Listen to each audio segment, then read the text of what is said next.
Now it comes and gives you evil looks as it's dragging you to where you will be tormented. And this spirit of the presence looks just like you, though. Yes, our guardian angels present themselves before the Father in our form. So they'll be looking at you with terrible looks the whole time while dragging you into your final punishment. Read. And to thrust them still downwards. And to thrust them still downwards. So they're dragging you down the whole time. Go. Now those angels that are sent over these souls, drag them into the neighborhood of hell itself. They drag them into the neighborhood of hell itself. And do what? Who, when they are hard by it, continually hear the noise of it, and do not stand clear of the hot vapor itself. They hear the noise, and they start smelling and seeing the vapors coming out of it. Read. But when they have a near view of this spectacle, as of a terrible and exceeding great prospect of fire, they are struck with the fearful expectation of a future judgment. And as soon as they see it, they know that something is going to happen. A future judgment is coming down on them. Go ahead. And in effect, punished thereby. And not only so, but where they see the place, or choir of the fathers and of the just, even hereby they are punished, for a chaos. For a chaos.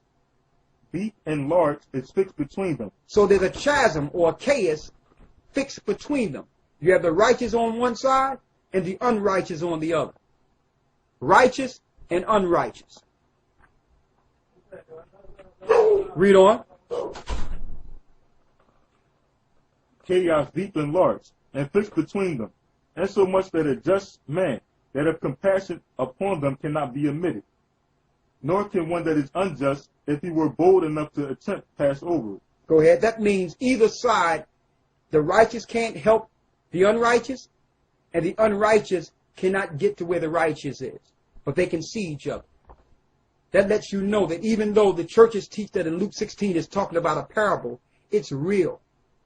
Christ is talking about an actual place and an actual scenario that happened in Luke the 16th chapter. It's backed up with the 70 scriptures that we read that the Lord said hide, and it's backed up through Josephus, who understood the scriptures because he read the scriptures. He was a man of law. Read on. This is the discourse concerning Hades, wherein the souls of all men are confounded unto a proper season. So they're confined until a proper season. Read on. Which God hath determined, when he will make a resurrection of all men from the dead. He will make a resurrection of all men from the dead. So not only will the righteous be resurrected, the unrighteous will be resurrected also. It tells you in Revelation 20 that the dead in Christ from the bosom of Abraham shall rise first. This is the first resurrection, for which the second death have no power. The second death is at the end of the 1,000 years when he raised the dead that are waiting in hell for their final judgment. One moment.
What verse you left off at? 5. 5? Let's finish it up. Read. When he will make a resurrection of all men from the dead. When he shall make a resurrection of all men from the dead. Read. Not procuring a transmigration of souls from one body to another. Read that again. Not procuring a transmigration of souls from one body to another. So Josephus here is telling the Greeks there's no transmigration of a spirit going from one body to the next. So he's right there telling you reincarnation does not exist. That's a ploy or trick that Satan used to make you think you have another life to fulfill, so that he can have your soul now. So he'll make you think, listen, you're not finished. You can do what you want because you'll come back, knowing that he's tricking you for hell. There's no transmigration from one soul to the next, okay, or one body to the next. So if you know for sure that you only have one chance to get it right, what you going to do? You're going to follow the laws of the Most High. But if you think that you're going to come back over and over again, you can do what you want in your life. That's another lie they teach in Hindu, that you come back over and over until you get it right. That's madness. That's madness, okay? Read on. But raising again those very bodies. Raising again those very bodies. You got the first resurrection, which is written of in Revelations 20, and you got the second death, where the dead in Christ rise at the very end to be judged and thrown in the fire. Okay? Some will be resurrected to righteousness and to glory, and some shall be resurrected to eternal shame. But all the dead will be judged. Read. Which you Greeks, seeing to be dissolved, do not believe. He says, which you Greeks, seeing to be dissolved, do not believe. Read. Their resurrection. Why they don't believe their resurrection? The Greeks disrespected by doing what? Burning their bodies. That's a ritual they do. They sacrifice their bodies to Satan at the very end by cremation. You're not supposed to cremate your body because one day the Most High is going to materialize that same body and put a spirit in it and make that same body glorified. Christ's body wasn't cremated. Even Moses, Satan tried to take Moses' body when Moses died. And Michael had to contend with him. You're not supposed to burn your bodies. That's what the Greeks do. They put coins on the eyes and burn the body. Cremation is straight satanic. It's straight sacrificing your body to the gods. That's what the Greeks and Romans did. Okay? Read on. But learn not to disbelieve it.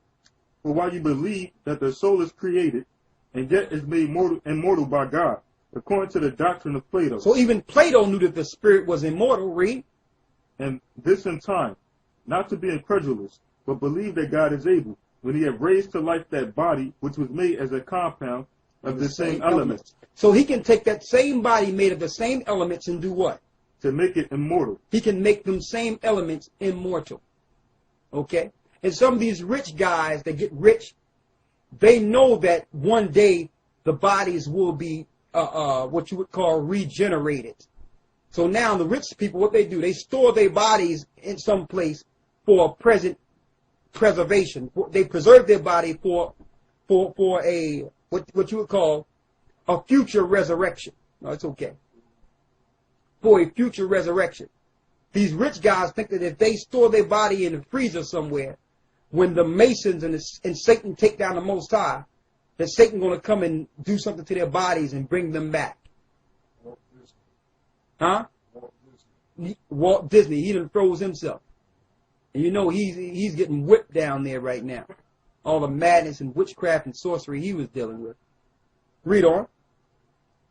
For it must never be said of God that he is able to do some things and unable to do others. The Most High can do anything he wants. Okay? So Josephus was giving it to the Greeks. He was like, listen, even Plato, your philosopher, tell you that your spirit is immortal. If your spirit is immortal, don't you think that he can take that same body and make that body glorified? That's what he did with Christ's body. Okay? 2 scriptures and we out. Because when you get a chance, you can read the rest yourself.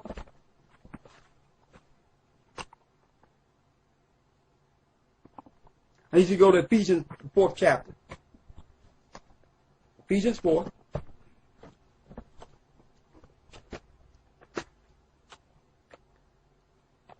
I need you to get the one in Peter's you had originally.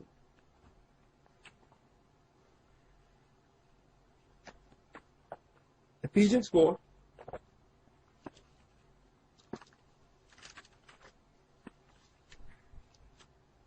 So when it says the dead in Christ shall